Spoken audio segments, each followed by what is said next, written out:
Hello and welcome. My name is Megan Keene and I am part of the Adobe Pro Video Marketing team. Thank you so much for joining us. Today we are so excited to have John Cooper, director of the Sundance Film Festival, here with us. We are live streaming, so just want to remind everybody that we will be taking some questions from the live stream audience. And to that point, John, I feel like we should just start off with the question, how do I get my film into Sundance? It's very easy. You make a good film. Just that easy. It's a rigorous process for sure. Many submissions. I think we're up to like 12,000 submissions now. 4,000 in the feature realm, and then like 9,000 or so short films. So it's competitive. We have a whole system. I mean, we don't let this go by, easily. We have a whole system. We start starting in June, July. Oh, wow. And we just start watching films and outreach, of course. It's a big part of it is outreach, especially internationally. We do a lot of outreach. And we just get them in, and they go through a lot of processes, a lot of checks and balances. They end up in a room with me and 9 programmers, and we fight it out, It's as easy as that. And is there anything specific that you're looking for year to year, or is it sort of case Not by year case? to year. It's kind of always the same. It's we're drawn to originality of story and originality of how that story is told. Kind of run hand in hand. And we're looking for, we're looking at stories that represent the culture we live in. I think that it goes through our minds. So lots of diversity works in, inclusion and diversity works into the program. So that's sort of a natural outcome. But I think we're really looking for, quality and engagement with ourselves as the first audience that's seeing these films. Yeah. You mentioned feature films and shorts. There's also a new category this year. It's the just to make our lives a little busier. Exactly. It was such a good idea on paper. It's the inaugural year of episodic section. Yes, yeah. So tell me a little bit about how that came about. Well, we've been playing around with episodic. We showed, we premiered Top of the Lake. We did OJ Made in America. Sort of bigger, more launchy type things, like a launch, a series. But then we thought, something was happening. We showed a episodic called Animals a couple of years back, and HBO bought it here at the festival. And then we kind of thought, oh, there might be, just like in the early days of Sundance, people making work independently, and maybe there's a place to bring that work, fresh ideas made outside of any system, and there's a place for it to be shown and possibly bought and sold here at Sundance. So it's very much the same spirit, the same thing we did in the early years of Sundance, but now branching out into episodic work. I'm really excited. It is. It's really interesting. And so we kind of match each thing to what it is. So some people just make a pilot. Sometimes they have a mini series. Maybe the series are like 5 minutes each. So for each project, we kind of did the best representation of it. It'll be more like you'll go into the theater and maybe you'll hit sometimes 3 or 4 different pieces in that. And it's all Tuesday and Wednesday of the festival. So we're hoping to have a lot of activity, especially those people that are looking for that kind of work. And a lot of diversity of voice and story, and there's animation in there. There's everything. Really it's really exciting. So every year I feel like the Sundance Film Festival is sort of a litmus test of like what's going on in the country, what's going on in the world at large. What were some of the themes that bubbled up this year? I actually think it's a little more optimistic, actually. What we actually are showing is maybe a little more optimistic what's going on in the world. Oh, good. But, there just kind of is a little bit of a 2-year gestation period for ideas. But so we're seeing not very much from, the Trump administration, not from the new American world order, but a little more. We've seen lots of very complex films about and by women, both in documentary and in fiction. Like when you look at women that are coming, documentaries on them, Ruth Bader Ginsburg, Gloria Allred, Jane Fonda, the singer I almost said Pat Benatar. That was so embarrassing. Not Pat Benatar. Somebody help me out. Come on, DeManuel. Joan Jett. Oh, yeah. Joan Jett, who was like one of the first women rockers and never really got her due. So it's like an MIA is here. And then there's like great actresses. Independent film has always been a place for roles for women too, I think, especially in recent years. So it's, Laura Dern is here starring in a film, Chloe Sevigny, there's Maggie Gyllenhaal. So you're seeing very complex women's characters, but then there's a little bit of a trend too of the African American experience, especially the African American male experience. There's 5 films of the 16 in dramatic competition that are somehow playing around the ideas of African American man in America right now and what that entails and kind of truth about that. It's very interesting. Yeah. But then it's like 2 years almost to the day after Oscar's So White. So you kind of, that's what kind of happens. Now were those stories, I might get too deep on this, just cut me off. No, you're right. Were those stories always there and just weren't getting made? Or all of a sudden did that open up like, oh, people really want to see those stories? Right. And that's what we sense a lot. A lot of what we do is driven by, first, the filmmakers, of course, but also the audiences, what they want, what they like, what's different, I think audiences are getting a little bored with film, and I think we're here to mix it up. Absolutely.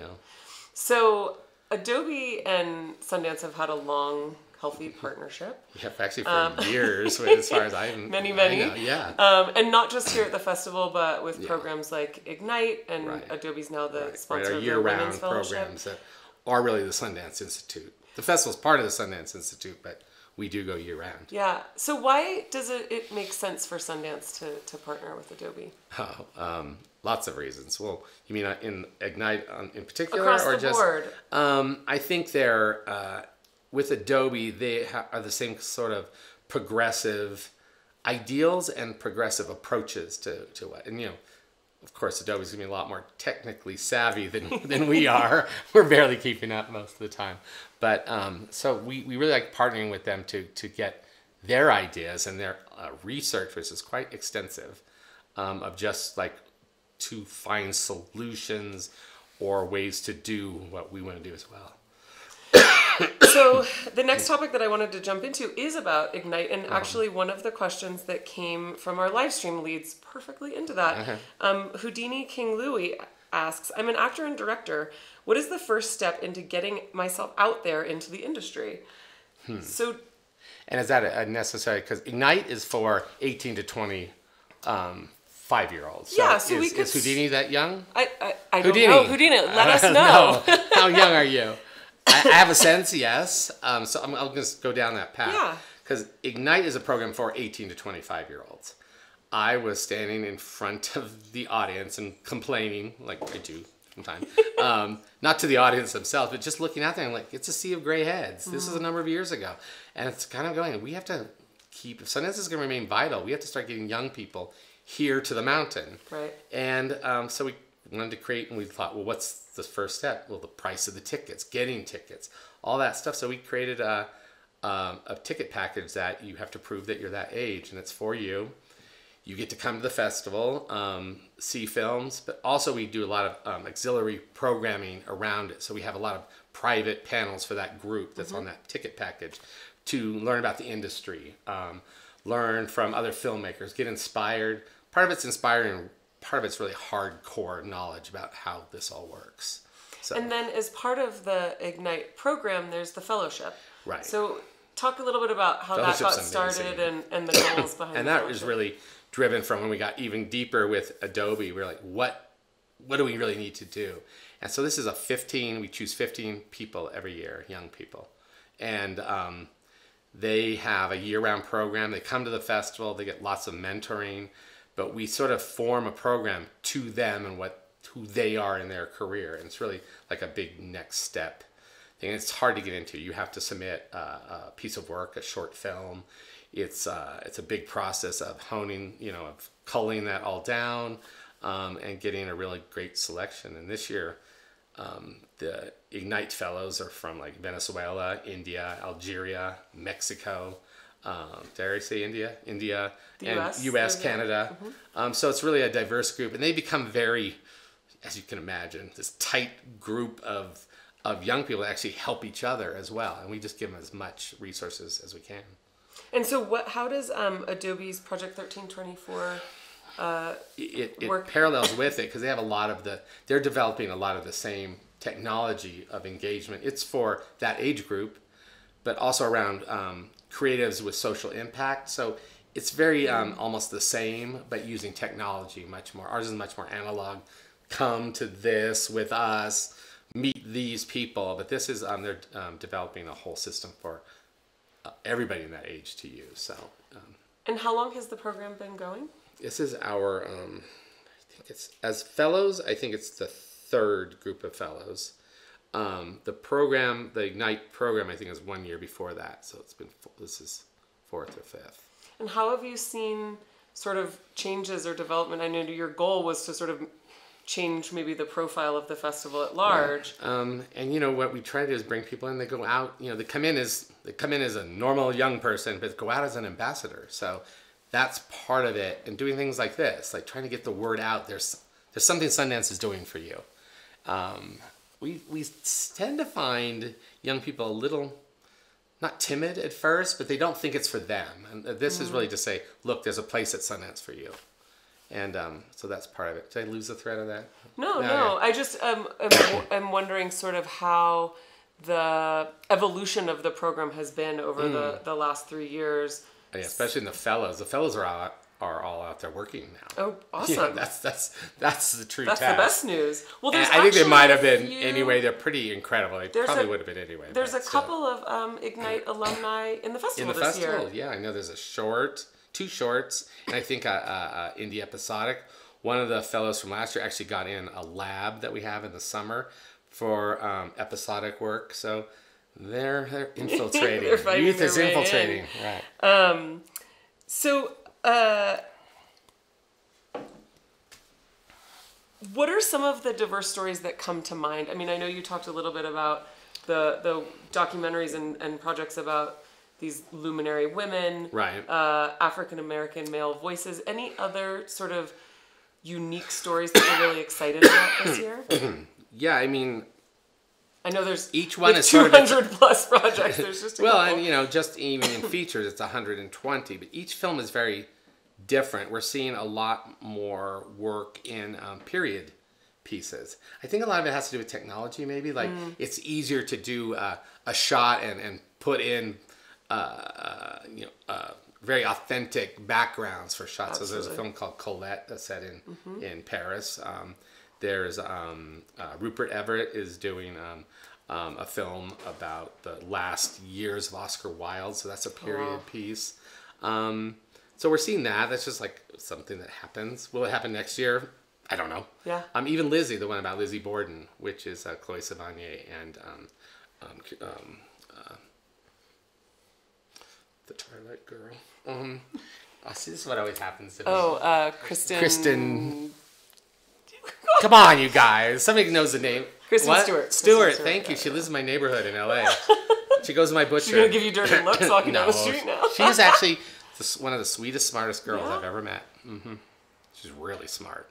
Just you can savvy. Tell. You can tell. Yeah. Yeah. She uses it. And then Adobe is also a sponsor of the Women in Sundance Fellowship this year. It's a year-round fellowship. Why is this fellowship an important component of the Sundance Film Festival or Sundance Institute? Inclusion is in our blood, and I think when you're looking, especially now, so many more actual facts and figures are coming out because we didn't really even have those, especially from the independent film world. We thought we were all doing okay, and then you realize it's not quite okay. It's not quite enough. So it's really just like with Ignite for Youth, this is for women, and a lot of what the Sundance Institute does is our whole ethos, our whole where it was created was really mentorship, not like classroom. So we're different. So when Redford started this up at the Sundance Resort is the Sundance Institute, and it's a mentoring program. So that's how we do everything pretty much.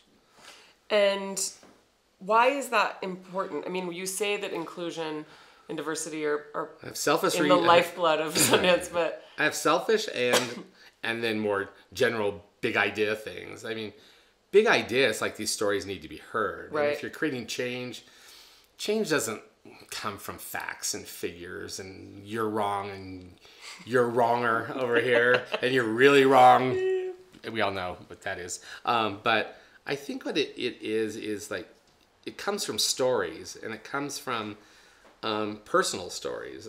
And that's what, a lot of our films are, especially in the documentary, world. So those personal stories, we needed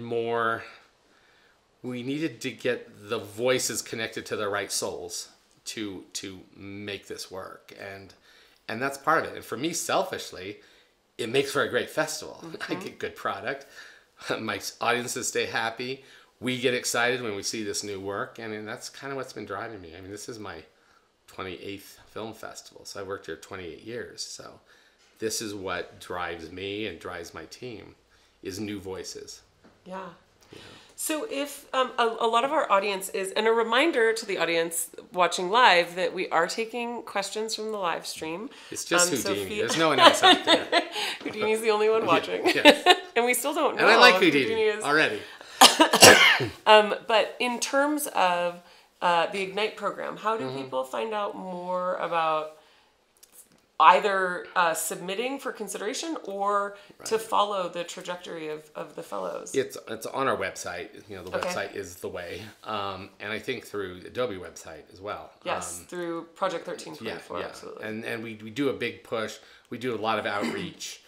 When times come around where we're looking for the new fellows, we send stuff out to the film schools, there's lots of organizations for youth out there. So we do go through a lot of channels. So we outreach a lot, but I think everybody in the world now, if it's something that they're interested in, you have to pay attention and track it down and do it. Be aggressive in going for things, I think, I think also thinking back to when I was a film student, a lot of young film students I knew thought, oh, well, I'm not going to go to Sundance until I have a film there. Yeah, I know. And really there's so many resources here at the festival.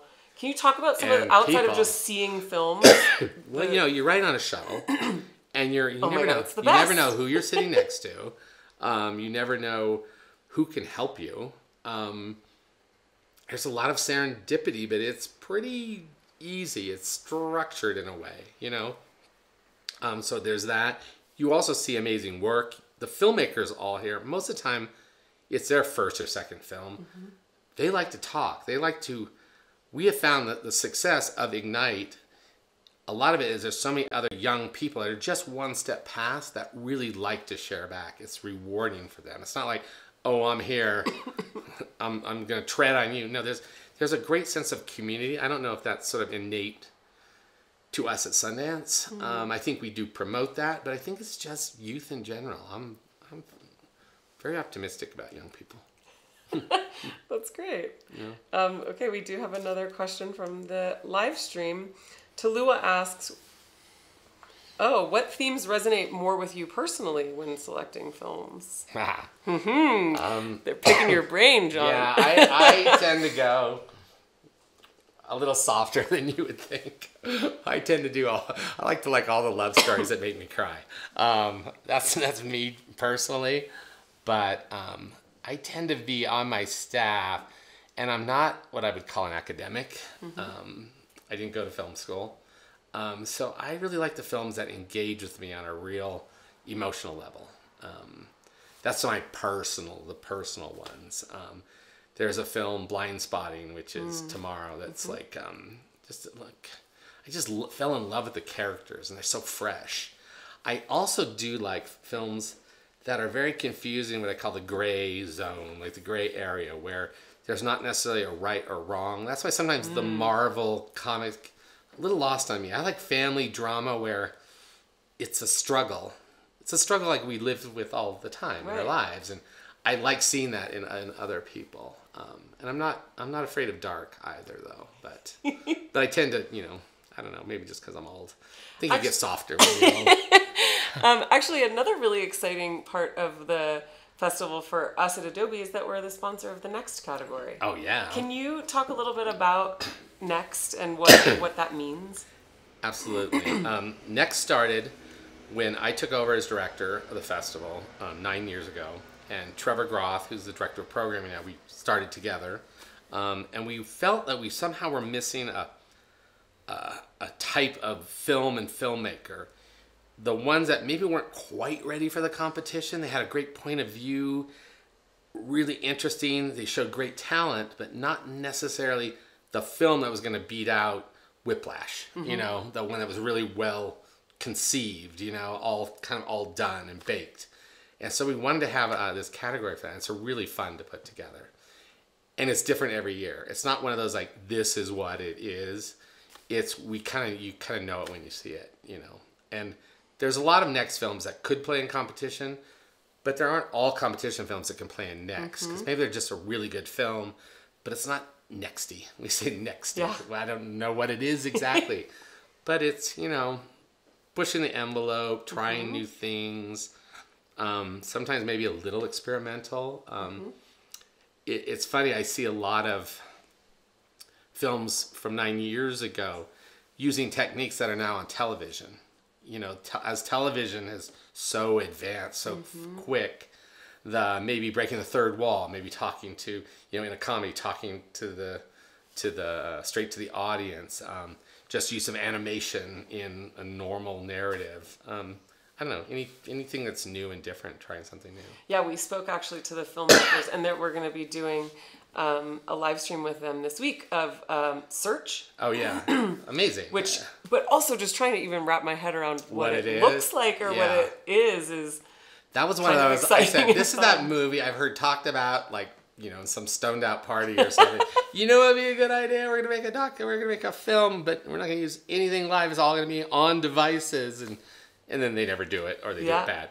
But this is really clever, really tight, and it's an exciting story. It's a thriller. Yeah. You know? So they do it really well. And Anish, the director, said that even he was hesitant at first because he was like, you're trapped. Is this just going to be a shtick that lasts for a solid 15, and then you're like, and at first trying to make you even think it's going to be that way too, and then it grabs you, and you're with it, and he just do it really, really, really well in really clever ways.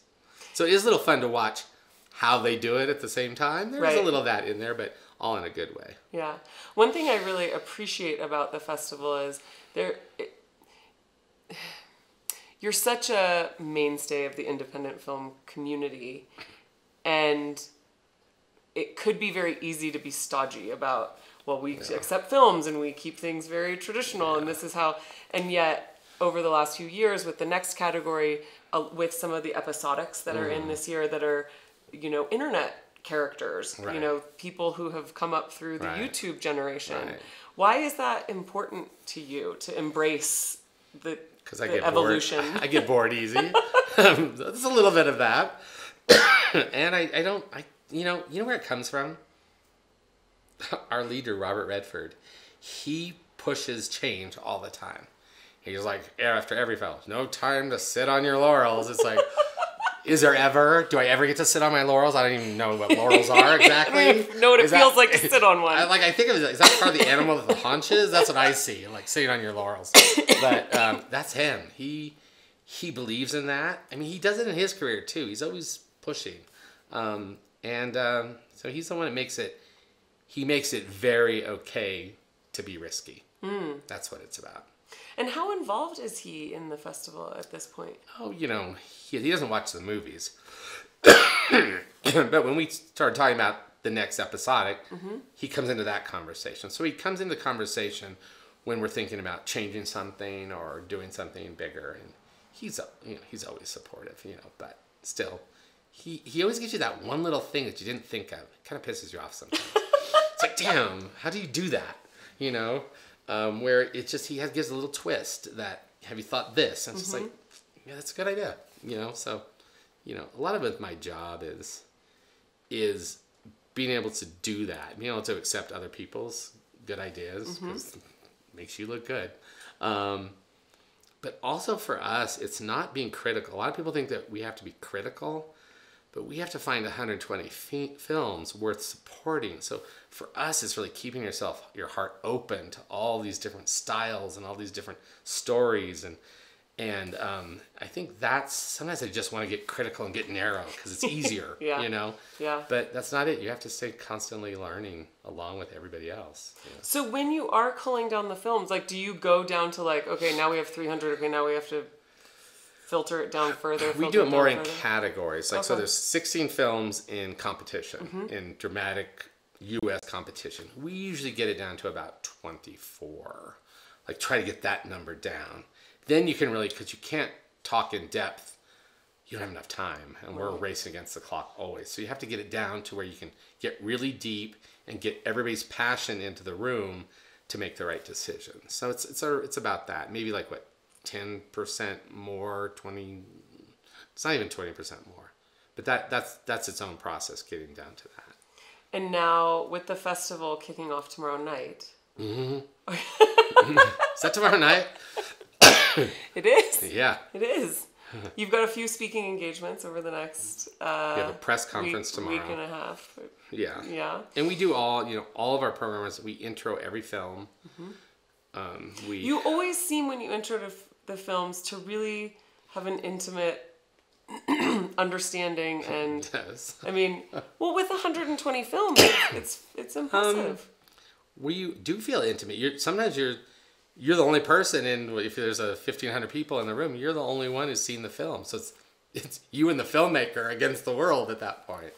I do think that's my most special moments, is that standing backstage, there's this little room called the Cove, especially at the Eccles. It's just a little thing right off stage, and you're there with somebody. I remember standing there with Damien Giselle and just going, your life is changing. Yeah. 2 hours from now, different person, standing backstage with Jennifer Lawrence when she was in high school with Down to the Bone, And geez, talk about life. I tell you, I think this girl's got talent, now she doesn't even know who I am, but you're just kind of there, and part of your job is to make them feel comfortable and get them out there, but you're not lying to them, their lives are going to change here. So many lives. Like I said, I've been doing this I have done this through Alexander Payne, Paul Thomas Anderson, Quentin Tarantino. And I've seen them all go make that jump. It's like a Sundance jump, because now every office they walk into, even if their film doesn't become a Reservoir Dogs, when they walk into someone's office and they go, I had a film at Sundance, everybody kind of goes, oh, Yep. okay, Yep. you're here now, instead of we're keeping you over here. It's like you're here now. So that happens with the Ignite fellows too. That's good. We were Ignite fellow at Sundance, and it's like, oh, you have talent. Right. You don't have to prove it there in the room. So it's cool. Do you feel the weight of that? Yes. I do and I don't. I do, and you just have to push it away. It's not my weight; it's their weight, really. Right. We're just there, because you know what? True talent. It's gonna happen no matter what. It's not. Sundance isn't the only road. That's what I always have to remember. Sundance makes your road easier and clear for a moment, but there's plenty of people that go out there in the world without Sundance and have. I interviewed David Lowery last year when he was here with A Ghost Story, and he said I think he submitted 12 times to Sundance before he had his first film that bad. accepted. But I feel like that was such a great sort of learning moment for young filmmakers to think that, like, you see somebody get into Sundance and you think, oh, it was just, and it just happened for them, when so often, do you see people that you recognize and sort of the growth of their I remember way back when I first started, I think I watched Slacker 3 years in a row. And we knew he had talent. This kid, he was a kid, Richard Linklater. Yeah. But I saw the 3-hour version, the 2.5-hour version, and then under 2-hour version. I was like, oh, now this thing makes sense, because Slacker doesn't need to be three hours long. It's really a fun movie to watch, but not that long. So Catherine asks, what is a film that has come through the festival that has legitimately shocked you? Wow, you mean like from content, we think? Well, I think you can interpret it. That's what I'm probably... Blair Witch was pretty scary when I first saw that. It's probably in that. It's probably like just gore, or just... there's been a few very, very dark. And, you know, if filmmakers are going there, we have to go there with them. There's a film that's pretty shocking in the festival this year. Not in a gory way, but it's so personal that you get kind of nervous. And it's The Tale, which is about a young girl that gets involved too early with a couple sexually. She's 13 or something. And you feel it, and you feel, it makes you nervous, you know, that. Yeah. That one that really shocked me. I mean, Reservoir Dogs, that ear scene. That was before everybody was doing those kind of scenes too. Yeah. That was like I've never seen anything like that before. Not even like in Peck and Paw days of like Straw Dogs or something like that. That kind of violence that's just so violent. Just on violent screen. for violence sake. Yeah. Dan asks. We do see some very good sex scenes too, though. Oh. So there you go. I mean, I don't know which one, but they don't always make it in the yeah. festival. Dan asks, with a record number of entries and with filmmaking becoming a lot more accessible, or the democratization of filmmaking, absolutely right. How has that impacted the quality of submissions that you guys are seeing? I think it goes both ways. I think we see some that's not ready for prime time, obviously, because they just can and they throw it together, and that's fine. But I think I have seen over the years a higher quality of the films that get in. I don't think it's so much from technology, although that's a big part of it. But I think it's from a bar gets set. This generation watches each other. They can get each other's work. I mean, you know, when in my day you had to go to a movie theater to watch a movie. That was before video. So you couldn't see that stuff unless you lived in a city. You couldn't see a Truffaut film unless you're in New York or San Francisco or Chicago, you know. Right. So you didn't, or you went to school. So you didn't get that. But now these filmmakers can see all this stuff, and they go down these rabbit holes of learning just from watching other people's work. And I'm seeing that be very, very real in what we see. And the writing is better. They're just not, I think they know that if I'm going to write this, even if it's like a first-time love story between two kids in college, it has to have something more. You're not gonna get past by just being mediocre. You know that you have to compete. You have to be special. And I think that bar that gets set from them seeing each other, you know. I think it also leads back to that topic of diversity of voice, right? Because the filmmaking is accessible, right, and there isn't this, I mean, really financial back in the day. Right. Barrier of entry. It is financial too, and even with all the new platforms, that's good news for independence, I think. But I remember the first just tracking gay films, like the coming out story was really new for, like I said, 15 years ago. It was just, you hadn't seen it. It was not on TV. No. Anywhere at all, nowhere. And so these movies would come up, and they were so fresh, and there we go. I don't even know who these people are. Then you got used to it, and then it had to go someplace else. You know, it has to keep evolving, I think. You know. So as you go into the festival now, are you already thinking about next year? Yeah, I know. I shouldn't be, but I do. We built a new theater this year. Oh, wow. Which I can't believe we did it. And it is so amazing. We took a sports authority that's right here next to a bunch of other theaters, and in 3 months we turned that into a theater, and it's a 500-seat theater with the most amazing sound. They say it's the most amazing sound in the whole Western United States. I don't know about that, but still, it's pretty amazing. LA is in the West. Yeah, I know. Besides LA and Seattle and San Francisco, but it's pretty amazing. So what's it called? The Ray. The Ray. Okay. I know, it's just a weird name. Couldn't think of anything else. R-A-E? R-A-Y? R-A-Y. Okay. Sunray, Sundance. Okay. Close enough. Okay. Good enough. Ali Khan asks, what's your advice for new filmmakers? Wow. I would say, it's a weird one. Don't judge your journey against other people's. It's yours. I was one of those people that did. I was in the theater. I was like, oh, my friends are getting this. They got a Broadway show. They got that. And then you start to like crumble in that. And everybody's journey is different. And you just have to, it's such a hard thing to believe in and to do. But I understand why it's hard. But like, know that if you're passionate and real, that it's going to happen for you. I think I've never really seen anybody that wasn't pure of real doing it right. Is TV on? Is the Today Show on? I think it's that. Don't give up your dream, but also, I know it is, learn from other people. Don't be afraid to ask people. I know so many like cinematographers that are now in their 60s and 70s. They love to be asked questions by people. And you think, I don't want to bother them. I'm just this lowly person over here. I would say do that, ask questions, and when you start a production, get the best people you can to work on it. You'd be surprised at people, if you have passion and you're pitching a story and they're into you, they'll come work, sometimes for free. If it's a couple of days and you're working on a short, they will come do it because it's fun. It's fun for them too.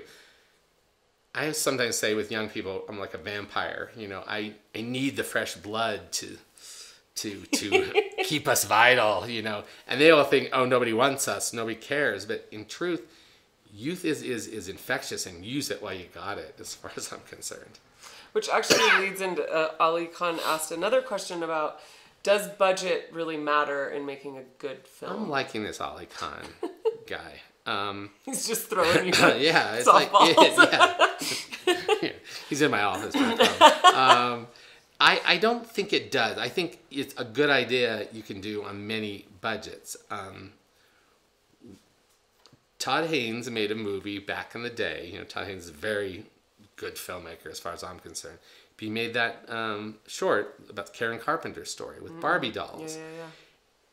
And it's not just some fluffy little piece. It's deep. But he did that, and he got work because of that, just from his depth of knowledge of character and his creativity. And that's why you have to match your budget to what you're doing.